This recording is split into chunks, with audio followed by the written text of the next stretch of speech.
우리 오늘 하나님 말씀 봅니다. 요한복음 8장 1절로 12절입니다. 신약성경 157페이지고요. 주보를 참조하셔도 좋습니다. 찾으신 줄 알고 제가 한 절 읽고 여러분이 한 절 읽고 이 아침에 교독합니다. 요한복음 8장 1절입니다. 예수는 감람산으로 가시다. 2절 시작. 아침에 다시 성전으로 들어오시니 백성이 다 나아오는지라 앉으사 저희를 가르치시더니 서기관들과 바리새인들이 간음 중에 잡힌 여자를 끌고 와서 가운데 세우고 예수께 말하되 선생이여 이 여자가 간음하다가 현장에서 잡혔나이다. 모세는 율법에 이러한 여자를 돌로 치라 명하였거니와 선생은 어떻게 말하겠나이까? 저희가 이렇게 말하면 고소할 조건을 얻고자 하여 예수를 시험함이러라. 예수께서 몸을 굽히사 손가락으로 땅에 쓰시니 저희가 묻기를 마지 아니하는지라. 이에 일어나 가라사대 너희 중에 죄 없는 자가 먼저 돌로 치라 하시고 다시 몸을 굽히사 손가락으로 땅에 쓰시니 저희가 이 말씀을 듣고 양심의 가책을 받아 어른으로 시작하여 젊은이까지 하나씩 나가고 오직 예수와 그 가운데 섰는 여자만 남았더라. 예수께서 일어나사 여자 외에 아무도 없는 것을 보시고 이르시되 여자여 너를 고소하던 그들이 어디 있느냐 너를 정죄한 자가 없느냐. 대답하되 주여 없나이다. 예수께서 가라사대 나도 너를 정죄하지 아니하노니 가서 다시는 죄를 범치 말라 하시니라. 예수께서 또 일러 가라사대 나는 세상의 빛이니 나를 따르는 자는 어두움에 다니지 아니하고 생명의 빛을 얻으리라. 아멘. 오늘 함께 읽은 요한복음 8장 1절로 12절 말씀을 통하여 반전이 시작되다 이런 제목을 가지고 은혜를 나누고자 합니다. 반전이란 말은 위치나 방향 또는 순서가 바뀌어졌음을 의미합니다. 다시 말해 어떤 일의 형세나 어떤 일의 상황이 뒤바뀌어진 것을 말한다는 거예요. 여러분, 성경에는 반전의 기록이 많이 있습니다. 왜냐하면 하나님은 언제나 반전을 일으키시는 하나님이시기 때문입니다. 예를 들면 에스더의 이야기가 그래요. 에스더는 태어나고 보니까 부모가 없습니다. 고아로 태어난 거예요. 그래서 사촌 오빠인 모르드게에 의해서 키워집니다. 또 고아로 태어난 것도 힘든데 태어나고 보니까 자기 민족이 바벨론의 포로입니다. 그런데 고아이고 포로인 에스더가 당시 세계를 지배하던 페르시아 왕국의 아하수에로 왕의 왕비가 됩니다. 엄청난 반전이지요. 고아였고 포로였던 이 여인이 왕비가 된 겁니다. 그런데 어느 날 악한 하만이, 권력의 중심부에 있는 하만이 하루아침에 한날에 모든 유대인을 죽일 계획을 세우고 왕의 어인을 받습니다. 그리고 사촌 오빠인 모르드게를 매달아 죽이려고 높은 장대를 장만합니다.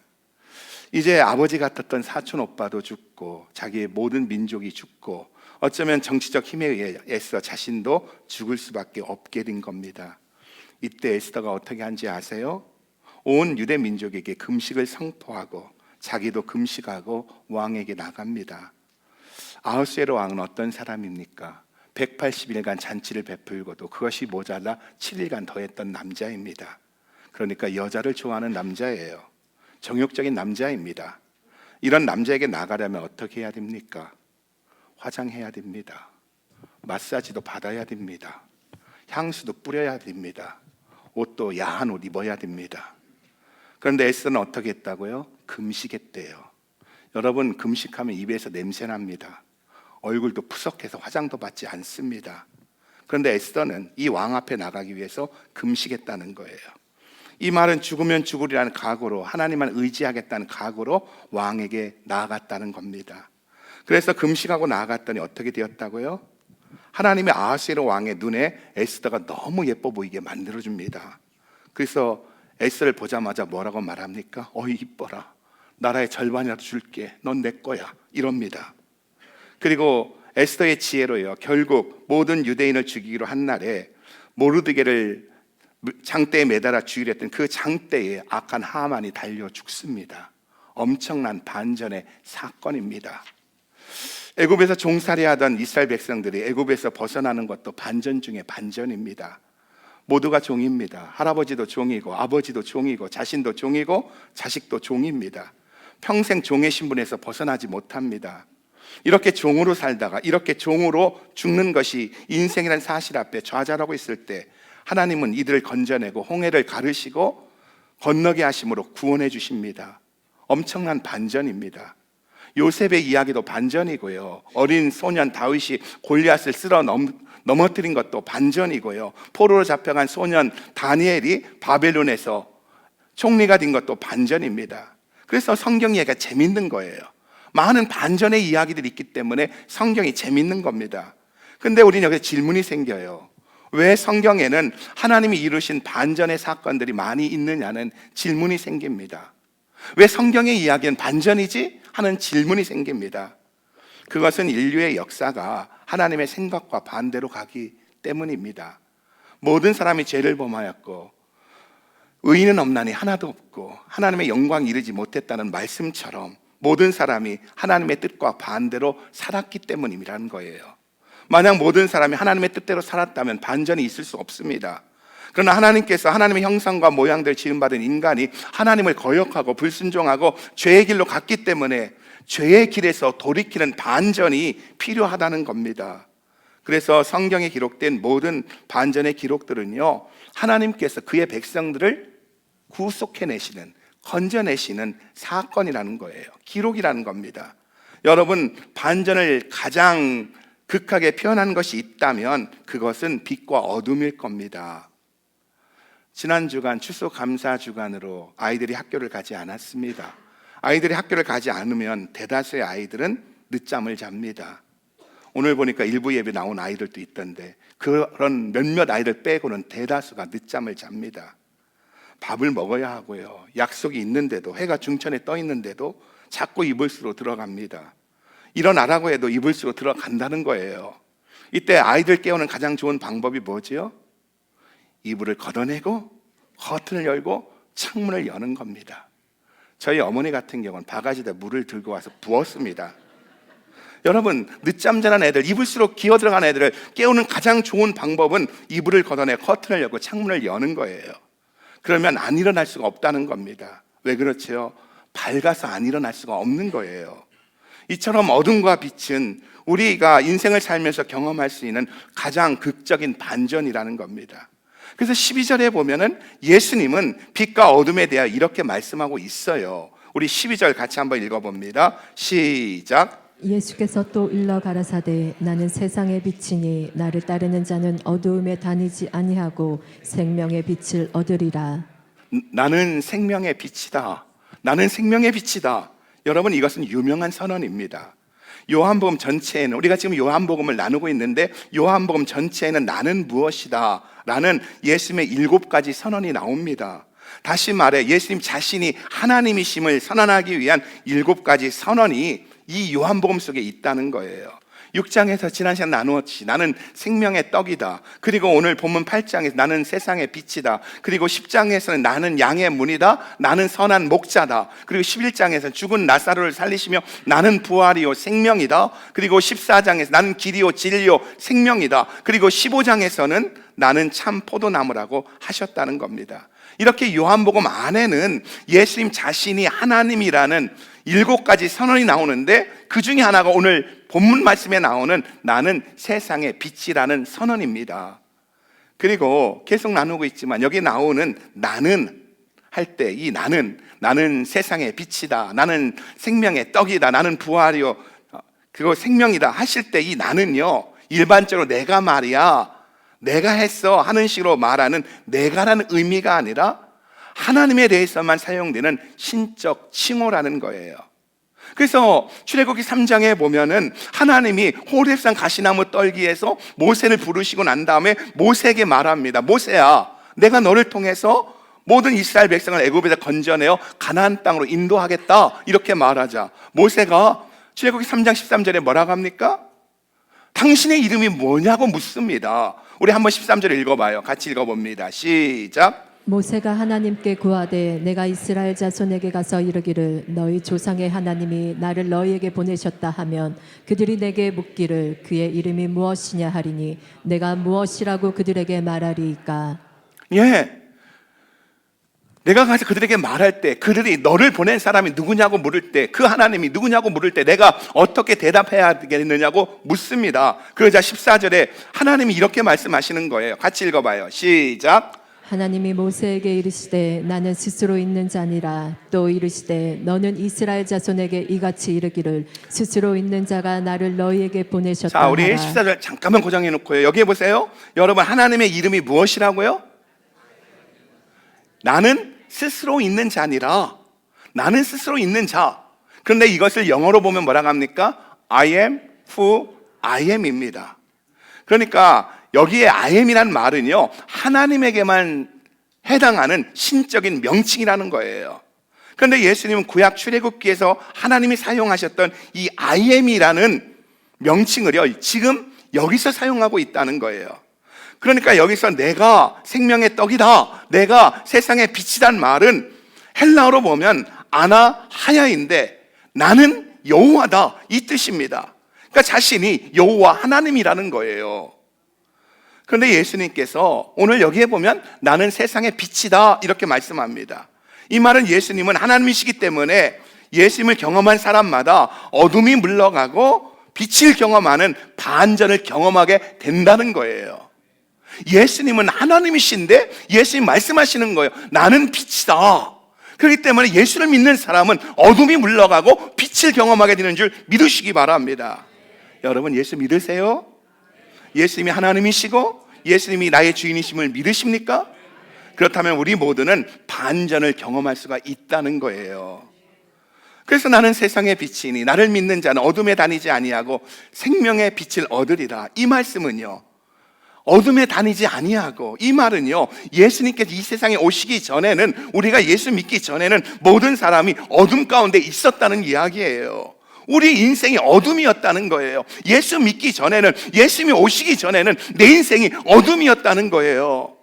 그런데 하나님이신 예수님께서 이 어두운 세상에 빛으로 오셨다는 겁니다. 그러자 어둠이 물러갔다는 거예요. 그리고 이 빛은 단순한 빛이 아니라 또 이 어둠은 단순한 어둠이 아니라는 거예요. 이 어둠은 영혼의 어둠이고요, 마음의 어둠이고요, 파괴의 어둠입니다. 그런데 하나님이신 예수님이 어둠을 걸어내고 빛으로 오셨다는 거예요. 하나님이신 예수님이 빛으로 오시자 나를 짓누르고 있고 나를 파괴하던 어둠이 물러갔다는 겁니다. 그래서 예수를 믿고 따르는 사람은요, 죽음과 같은 어둠에서 벗어나 생명의 빛 가운데 살게 되어 있다는 겁니다. 그래서 예수 믿는 사람들은요, 모두 이런 영적인 반전을 경험하게 되는 줄 믿으시기 바랍니다. 우리 옆 사람 눈을 보세요. 우리 다 예수 믿는 사람들이잖아요. 한번 이렇게 축복합니다. 반전이 시작되었습니다. 시작. 네. 당신의 인생에 반전이 시작되었습니다. 근데 오늘 예수님은 나는 세상의 빛이라고 선언하시기 바로 앞에 보면은 가늠하다 현장에 잡힌 한 여자의 이야기가 나옵니다. 우리 3절과 4절 읽어보겠습니다. 시작. 서기관들과 바리새인들이 간음 중에 잡힌 여자를 끌고 와서 가운데 세우고 예수께 말하되 선생이여 이 여자가 간음하다가 현장에서 잡혔나이다. 율법이 엄격하게 지켜지던 그 시절에 간음하다 현장에 잡혔다는 것은, 그것도 현장에 잡혔다는 것은 엄청난 사건입니다.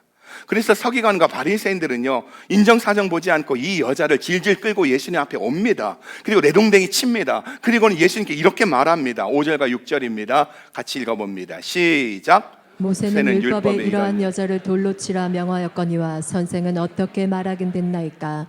저희가 이렇게 말하면 고소할 조건을 얻고자 하여 예수를 시험함이러라. 예수께서 몸을 굽히사 손가락으로 땅에 쓰시니.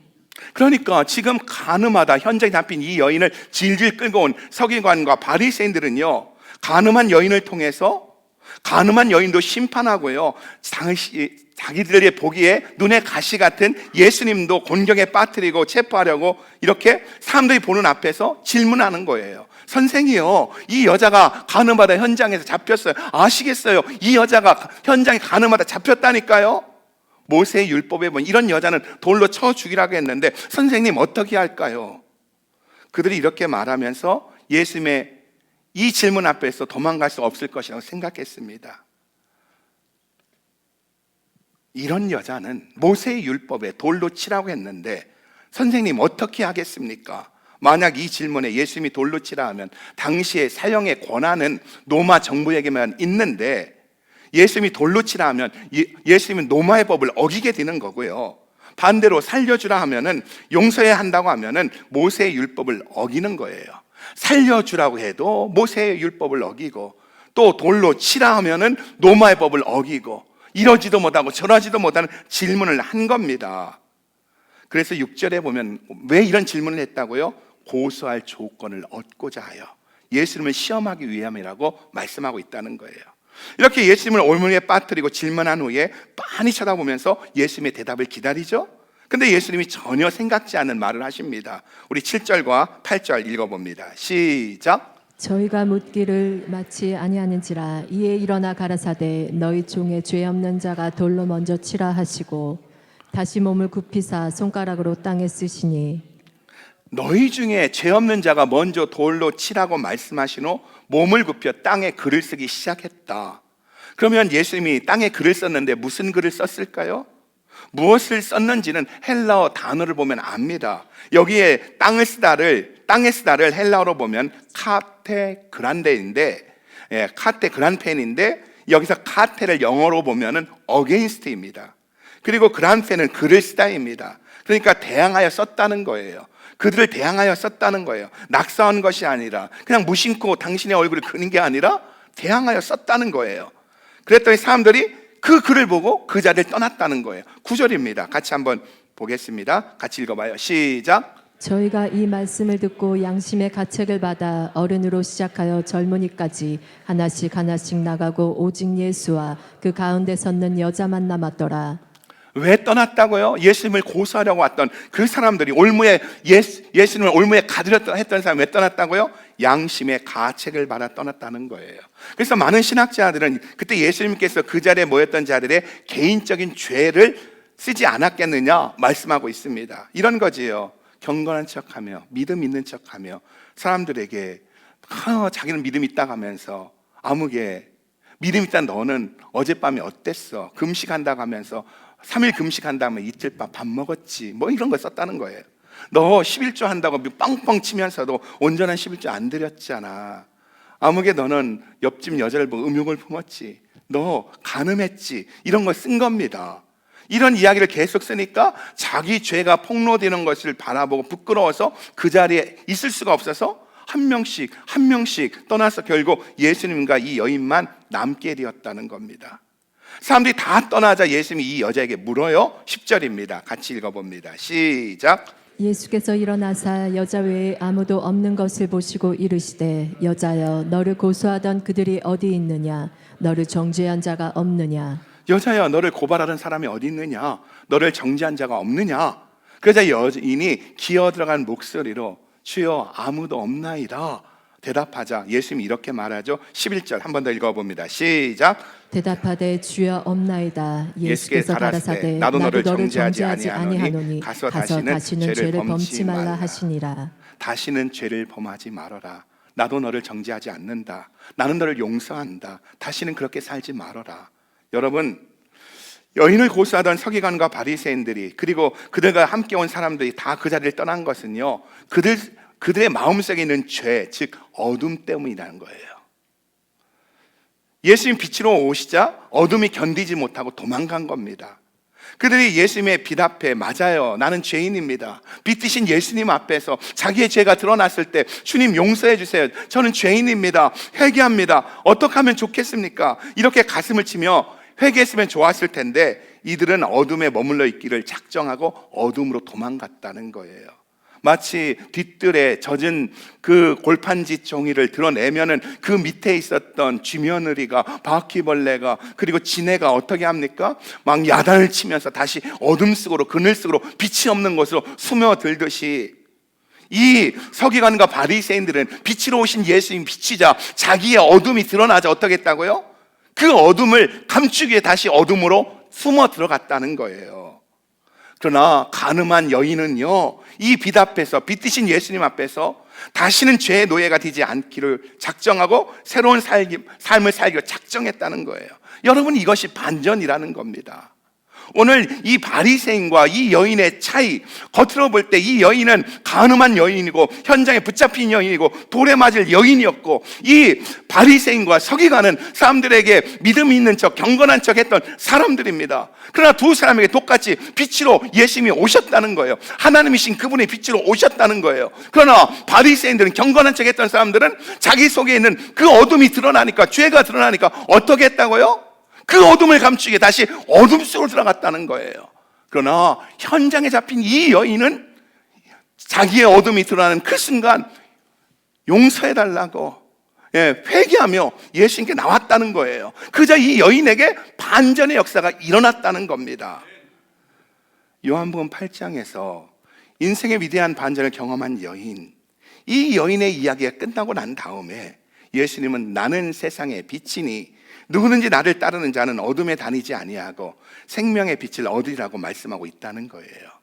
위대한 반전을 이야기하고 있는 겁니다. 요즘 수요 예배에 우리가 로마서를 읽고 있는데, 로마서 7장에 보면 예수를 믿고 구원을 얻고 은혜를 깨닫고 믿음으로 의롭다함을 깨닫고 난 다음에 정말 구원의 기쁨, 은혜 속에 있는 이 한 사람이 갑자기 절벽을 만나는 이야기가 나옵니다. 막 구원을 얻고 은혜 속에 기뻐하던 그 사람이 갑자기 절벽을 만납니다. 하나님의 법을 섬기려고 하는 자기 속사람과 다른 한편으로 옛것을, 옛사람, 그리고 죄의 법을 섬기려는 자기 육체 사이에 끼어서 어찌할 줄 몰라 하는 한 사람을 보게 됩니다. 다시 말해 자기 안에 두 사람이 있다는 거예요. 그리고 이 두 사람, 속사람과 옛사람이 자기 안에서 계속 싸우는 겁니다. 그래서 영적으로, 정신적으로 분열이 일어날 지경이에요. 하나님의 말씀을 살고 믿음으로 살려는 속사람이 있는가 하면 나도 모르게 있는 그 죄의 습성이, 그 옛사람이 나를 끌고 가서 이 두 사람이 내 안에서 부딪혀 싸우는 거예요. 정신이 없는 거예요. 그래서 그는 견딜 수 없어 이렇게 부르짖어요. 오라, 나는 곤고한 사람이다. 이 사망의 법에서 누가 나를 건져내려? 나는 곤고하다. 그런데 7장을 넘어가서 8장에 되면서 로마서 8장 1절과 2절에 보면 이렇게 고백합니다. 대반전이 일어나요. 그러므로 그리스도 예수 안에 있는 자에겐 결코 정죄함이 없나니 이는 그리스도 예수 안에 있는 생명의 성령의 법이 죄와 사망의 법에서 해방하였습니다. 둘 사이에 끼어서 오도 가도 못하는 자기 자신을 바라보면서 어떻게 하면 좋아요? 내가 이러려고 예수 믿은 게 아닌데, 이렇게 힘들려고 예수 믿은 게 아닌데, 이렇게 갈등하려고 예수 믿은 게 아닌데 하면서도 또 예수님은 떠날 수도 없고, 그리고 자기 안에 예수님을 따르려는 속사람과 과거의 죄악과 과거의 습관을 따르려는 옛사람이 속에서 싸우는 겁니다. 그래서 어떻게 하면 좋아요? 어떻게 하면 좋아요? 하면서 발버둥 치는데 예수님 안에 있는 성령님이 오셔서 생명과 성령의 법으로 육체를 얽매고 있는 줄을 끊어주심으로 육체를 섬기고 싶고 또한 죄를 섬기고 싶은 욕망에서 돌아서서 하나님을 섬길 수 있도록 반전을 일으켜 주셨다는 거예요. 여러분, 금요 예배 때도 나누지만요, 예수 믿으면 편안하지 않습니다. 어떤 분이 예수 믿으면 편안하다고 했는데 새빨간 거짓말입니다. 진짜 예수 만난 사람은 그 다음부터 고통이에요. 옛사람의 그 죄악과 함께 또 주님을 따라가고 싶은 이 속사람 사이에서 벌어지는 이 싸움. 여러분, 로마서 7장과 8장에 나오는 한 사람처럼 누구든지 예수를 만난 사람은요, 갈등이 있고요, 넘어져도 예수님을 신뢰하며 예수님께 머물려는 사람은요, 인생 반전을 경험하게 된다는 것을 믿으시기 바랍니다. 왠지 아세요? 이것이 하나님의 소원이고 하나님이신 예수님 빛으로 이 땅에 오신 목적이기 때문입니다. 하나님은 모든 사람이 다 구원받고 더 나은 삶을 살기를 원하신다는 것 아세요? 하나님은요, 하나님께 두 손 들고 나온 사람들에게 반전의 기적이 일어나는 걸 기뻐하시고요, 잘못된 길을 가던 사람이 돌아와서 반전의 기적이 일어나는 것을 기뻐하신다는 것을 믿으시기 바랍니다. 오늘 우리가 힘들고 어렵지만 때로는 갈등도 있지만 그 속에서 하나님으로 인해서 빛이신 예수님이 인해서 반전이 일어날 때 나도 기쁘지만 우리 하나님은 더 기뻐한다는 거예요. 여러분, 집을 나간 자식이 돌아오는 것도 반전이고요, 가정폭력에 술에 빠졌던 아버지가 남편이 퇴근 후에 집에 들어 아이들을 목욕시키고 같이 뛰어놀아주고 안아주며 사랑하는 것이 반전입니다. 또 죽음을 두려워하고 인생을 한탄하던 사람이, 다 필요 없다고 인생을 한탄하던 사람이 어느 날 천국을 바라보면서 죽음을 두려워하지 않는 것도 반전이에요. 반전에는 감동이 있습니다. 대화가 없던 부부가 대화가 생기고요, 남편이 살짝 손을 잡으면 뿌리치는 게 아니라 그 손을 다시 꼭 잡아주는 것, 이런 것도 반전입니다. 꼭 저희 집 얘기하는 거 아니에요. 근데 여러분, 여기에는 감동이 있다는 거예요. 우리 교회가 여러분의 기도를 통해서 이집트 카이로에 데이스프링과 그리고 아프리카 퓨처스쿨 2개의 수단 난민학교를 세웠습니다. 두 학교에서 약 300명의 아이들에게 교육이 이루어지고 있고 복음이 증거되어지고 있는데요, 이 학교를 세우면 전략이 있습니다. 우리가 90%는 기독교인 아이들을, 신앙의 배경이 있는 아이들을 받고요, 10%는 무슬림 아이들을 받습니다. 두 학교 똑같아요. 왜냐하면 10% 이상의 무슬림들이 들어오면 무슬림의 세력이 형성되어지기 때문에 우리가 이 기독교의 문화 속에서, 기독교의 교육 속에서 아이들 양육하기 위해 딱 10%만 받아요. 그리고 무슬림 부모에게 우리는 기독교 교육을 할 것이라고 명시하고 거기에 동의하면 아이들을 받는 겁니다. 그러다 보니까 이 무슬림 아이들 들어오니까 항상 긴장 속에 있는 겁니다. 셀마라는 아이가 있어요. 아버지는 이집트 무슬림이고 엄마는 수단 무슬림입니다. 그러니까 대다수의 아이들이 수단 난민들로 아이들이 피부색이 검은데 이 셀마는요, 얼굴이 하얗습니다. 좀 흰색이에요. 그러다 보니 같이 어울릴 수 있을까? 그리고 또 무슬림이기 때문에 그 속에 잘 할 수 있을까? 늘 선생님들이 관심을 갖고 기도하고 중보했어요. 근데 셀마가 어느 날 집에 갑니다. 가서 엄마에게 말해요. 성경이 재밌다고, 성경을 더 알고 싶다고. 엄마, 나 교회 다니고 싶어. 이렇게 이야기합니다. 그럴 수도 있죠. 근데 놀라운 것은요, 셀마의 엄마의 대답입니다.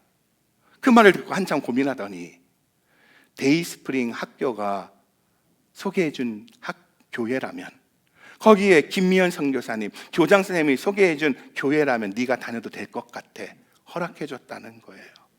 여러분, 그 집에 우리 교회에 우리 청년 정연자매하고 우리 중고등부의 에멀리하고 이런 아이들이 지난 여름에 가서 그 집을 방문하고 그 집에서 예배드리고 교제하고 돌아왔는데 그 엄마의 마음이 열려서 이렇게, 그래, 학교가 소개해주는 교회 다니면 되겠다, 이렇게 했다는 거예요. 엄청난 반전입니다. 여러분, 반전에는 감동이 있어요. 남편들이 변하는 모습, 남편들이 손이 올리고 기도하는 모습, 반전입니다. 근데 영적인 삶에 있어서도 마찬가지입니다. 예수 믿는 우리들은요, 날마다 성령님의 도우심으로 우리의 삶이 반전되기를 바라고 기뻐해야 한다는 거예요. 근데 어떤 사람들이 이렇게 말해요.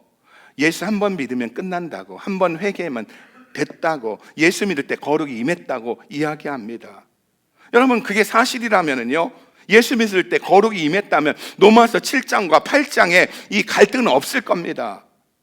그런데 로마 7장과 8장은 그 한 사람, 자기 안에 있는 이 두 사람 때문에 괴로워하는, 오라 나는 곤고한 사람이라는 이 갈등이 나온다는 거예요. 우리가 예수를 믿는 순간 우리는 예수님께 돌아왔습니다. 사람들과 하나님 앞에서 예수 그리스도를 나의 주라고 고백하는 그 순간 우리는 예수님께 돌아왔습니다. 그래서 내 안에 기본적으로 드는 생각은 주님 뜻대로 살고 싶고요, 믿음을 살겠다는 고백합니다. 그래서 어느 날은요, 하늘을 뚫고 올라갈 정도로 믿음이 뜨겁습니다. 그냥 예수님 한 분이면 될 것 같아요. 그런데 어느 날 이것쯤이 하는 어떤 유혹에 맥없이 넘어지는 거예요. 옛사람과 죄의 습성이 나를 삼켜버린 겁니다. 이제는 졸업했겠지 했는데, 이제는 나와 상관없겠지 했는데, 옛날에 그 죄의 습성이 나를 삼켜버린 거예요. 그리고 내 자신이 깊은 수렁에 빠진 것 같고요, 허우적거릴수록 더 깊이 빨려 들어가는 것 같습니다. 마치 파리의 발을 끈끈이가 붙잡고 있듯이 나는 이 죄의 습성을 놓고 싶은데, 떠나고 싶은데 이 죄의 습성이, 옛사람이 나를 놓지 않는 거예요. 이렇게 느껴진다는 겁니다. 그래서 우리가 금요 예배 때 민수기를 나누면서 민수기 19장에서 하나님이 이스라엘 백성들에게 붉은 암송아지 제사를 명하셨다는 겁니다. 민수기 19장 2절에 보면은요, 붉은 암송아지를 불에 태워서 제를 만들라고 합니다. 그리고 이 제는 속죄제에 쓸 거다, 이렇게 이야기합니다. 여러분, 사도 바울은요, 고린도전서 10장 2절에서 이스라엘 백성들이 건넌 홍해를 세례라고 합니다. 그냥 홍해를 건넌 것이 아니라 그때 이 홍해를 건널 때 세례를 받았다는 거예요. 구름과 바다로 세례를 받았다는 거예요. 그래서 이스라엘 민족 전체가 홍해를 건널 때 세례를 받았다는 거예요. 무슨 말이죠? 구원 얻었다는 겁니다. 세례를 받았다는 것은 하나님 백성이 되었다는 거예요. 그런데 이들은 광야 생활 가운데 계속 죄를 짓게 됩니다. 원망해요, 불평해요, 음란합니다, 시체 만집니다, 우상 숭배합니다. 계속 죄를 짓는 겁니다. 마찬가지로 우리도요, 예수를 믿어 구원을 받았지만 성화되기 전까지는요, 내가 살아있다는 자체가, 호흡한다는 자체가 죄를 짓게 된다는 거예요. 하루하루가 죄의 연속이라는 거예요. 그렇다고 이스라엘 백성 중에 죄를 지을 때마다 60만 민족이 서서 멈추고 행군을 멈추고 성막을 짓고선 제사함의 속죄제를 드릴 수가 없잖아요. 그러면 행진 도중에 죄를 지으면 어떻게 합니까? 이 연약한 사람들, 음란한 사람들, 시체를 만진 사람들, 행군 도중에 이렇게 범죄하면 어떻게 해요? 죄를 지은 사람이 있으면은요, 대제사장 아론이요, 이 붉은 암송아지의 죄를 가져다가 흐르는 물에 섞습니다. 그러면 그 순간 깨끗한 물이 되라고 정의를 해주는 거예요. 그리고 죄를 범한 사람에게 이 붉은 암송아지에 죄를 섞은 물을 뿌리는 그 순간 죄사함이 이루어지는 거예요. 내가 죄를 지었습니다, 내가 죄에 넘어졌습니다 고백하면 즉시 흐르는 물을 그래 담아 이 죄와 섞어서 그 사람에게 뿌리면 그 자리에서 속죄제가 이루어졌다는 거예요. 여러분, 붉은 암송아지 예표이신 예수님은요, 십자가에서 죽으심으로 우리의 어둠을, 죄를 사하여 주신 줄 믿으시기 바랍니다. 그럼에도 하나님이 이 붉은 암송아지의 죄와 같이 예수님의 보혈이 우리 가운데 흐르게 해 주셨다는 거예요. 단번에 십자가의 죽으심으로 우리의 죄를 사해 주셨음에도 불구하고 오늘 또 우리에게 그 십자가의 보혈이 흐르게 하신다는 거예요. 마태복음 26장 28절 한번 읽어볼까요? 이렇게 말합니다. 같이 읽어봐요. 시작. 이것은 죄 사함을 얻게 하려고 많은 사람을 위하여 흘리는 바 나의 피 곧 언약의 피니라. 여러분, 우리를 죄 사함을 가져오는 것이 무엇이라고요? 예수 그리스도의 피라는 거예요. 또 베드로전서 1장 18절과 19절은 이렇게 말해요. 같이 읽어봅니다. 시작. 너희가 알거니와 너희 조상의 유전한 망령된 행실에서 구속된 것은 은이나 금같이 조상의 없어질 것으로 한 유전한 것이 망령된 아니요 행실, 과거의 습성, 과거의 죄악에서 우리가 구속된 것은 은과 금과 같은 것을 된 것이 아니라 그 다음 절 읽어봅니다. 시작. 오직 흠없고 점없는 어린 양 같은 그리스도의 보배로운 피로 한 것이라. 아멘. 예수의 피가. 그리고 에베소 1장 17절입니다. 할렐루야. 시작. 저가 빛 가운데 계신 것 같이 우리도 빛 가운데 행하면 우리가 서로 사귐이 있고 그 아들 예수의 피가 우리를 모든 죄에서 깨끗게 하실 것이요. 우리로 하여금 하나님과 사귐이 가운데 거하고 빛에 거하게 하는 것도 하나님의 아들 예수의 피라는 거예요. 요한일서 1장 7절 한 번만 더 봅니다. 같이 읽습니다. 시작. 저가 빛 가운데 계신 것 같이 우리도 빛 가운데 행하면 우리가 서로 사귐이 있고 그 아들 예수의 피가 우리를 모든 죄에서 깨끗게 하실 것이요. 여러분, 이와 같이 이스라엘 민족이 범죄할 때마다 그들이 홍해를 건널 때 세례를 받고 구원을 받았음에도 불구하고 그들이 광야 가운데 죄를 범할 때마다 내가 죄 지었습니다, 내가 넘어졌습니다 하고 대제사장 아론에게 달려오면 아론이 어떻게 한다고요? 그 붉은 암송아지 죄를 물에 섞어 뿌리는 순간 죄사함이 있듯이 지금 우리가 삶을 살면서 예수 믿고 구원받았어도 쓰러지고 넘어질 때마다 예수 앞에 나와 내가 죄를 지었습니다, 주님 용서해 주세요, 예수 없이 못 삽니다 할 때 예수의 피가 우리를 정결케 하는 줄 믿으시기 바랍니다. 바로 이 예수의 피가 우리를 반전시켜 준다는 거예요. 여러분, 우리가 경험하는 반전은요, 그것이 아무리 사소하고 작은 것이라 할지라도 영적인 눈으로 보면 위대한 반전이라는 거예요. 왜 그런지 아세요? 이 작은 반전들의 경험이 반전이 이어지면서 우리 삶을 거룩하게 만들기 때문이라는 겁니다. 어떤 거는 우습게도, 어떤 거는 작게 보일 수도 있어요. 그냥 술 매일 먹던 사람이 이러면 안 되지 하면서 술 한번 하루 안 먹으려고 했는데 안 먹어졌어요. 엄청난 반전이잖아요. 근데 그 다음날 또 먹었어. 그럴 수도 있다는 거예요. 그럼에도 불구하고 하나님의 약속의 말씀이기 때문에 끊임없이 내가 정말 주님을 의지하고 주님 제가 넘어졌습니다고 나올 때 십자가의 보혈로 우리를 덮어서 반전을 주시는데, 이 작은 반전들이 계속 이어질 때 이것이 우리에게 거룩을 가져오게 하는 놀라운 역사를 갖고 온다는 사실을 믿으시기 바랍니다. 혹시 우리에게 머뭇거리는 자리가 있는지요? 2024년 추수감사절이 지나고 성탄절이 다가와도 방향 감각을 잃고 내가 어디로 가야 할지, 어디가 출구인지 알지 못하여 머뭇거리고 있다면, 그리고 그 자리에서 일어나 내가 주님 이 자리에서 일어나 위대한 반전을 누리고 싶습니다 한다면 여러분 두 손 들고 기도하시기 바랍니다. 그리고 주님 앞에 오시기 바랍니다. 회개하고 하나님을 찾으시기 바랍니다. 예수님 말씀하셔요. 너희를 망하게 하는 것은, 너희를 넘어지게 하는 것은 죄가 아니라 회개가 없기 때문이라고. 여러분 넘어지고 쓰러질 때, 넘어지고 쓰러짐 속에서 주님 내가 주님 넘어졌어요, 주님 도와주세요 하고 나오는 그 사람은 희망이 있는 거예요. 반전이 있는 겁니다. 솔직히 옆 사람 얼굴 보세요. 지난 한 주간 뭐 하며 살았을까? 거룩한 척 해도요, 제가 보지 않았지만 도끼니 객끼니입니다. 우리 다 넘어졌어요. 다 쓰러졌어요. 마음에 온갖 상처투성입니다. 그러나 그럼에도 불구하고요, 하나님 앞에 주님 없이는 못 삽니다, 주님 도와주세요, 내가 죄를 지었습니다 이렇게 나올 때 예수님은 그 예수님의 보혈을 우리를 덮어서 반전의 역사를 이루신다는 사실을 믿으시기 바랍니다. 이미 십자가의 죽으심으로 반전을 이루셨고요, 그리고 또한 우리의 삶의 현장에서 주님 앞에 나올 때마다 그 보혈을 덮어서 또 이어지는 반전의 역사를 주신다는 겁니다. 이 성탄의 계절에 주님 앞에 나아가 주님의 보혈로 반전을 경험하는 놀라운 계절이 되기를 주님의 이름으로 축복합니다. 여러분 어떻게 생각할지 모르겠지만 인생을 살아보니까요, 조금 살아보니까요, 인생이 쉽지가 않습니다. 예, 하루하루가 고난의 연속이고 또한 아픔의 연속이고 눈물의 연속입니다. 그런데 놀라운 것은요, 여기서 끝나는 게 아니더라는 거예요. 하나님은요, 우리를 향한 위대한 계획을 갖고 계신다는 거예요. 우리를 만들고 계신다는 거예요. 저는 이 12월에 정말 우리 교회 가운데 진정한 반전이 일어났으면 좋겠어요.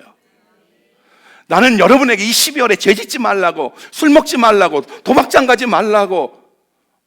가늠하는 사람 있나? 그건 모르겠어요. 어쨌든 그렇게 술 먹지 말고, 도박하지 말고, 춤추지 말라고 말하는 것이 아니라, 여러분 그럴 수도 있고 넘어질 수도 있지만, 그러나 그 순간에 예수님을 찾을 수 있는 사람이 되라는 거예요. 그때 하나님께서 십자가 보혈을 덮어서 우리 인생에 반전을 주신다는 거예요. 여러분 예수님 꼭 붙들 수 있는 이 12월이 되어졌으면 좋겠습니다.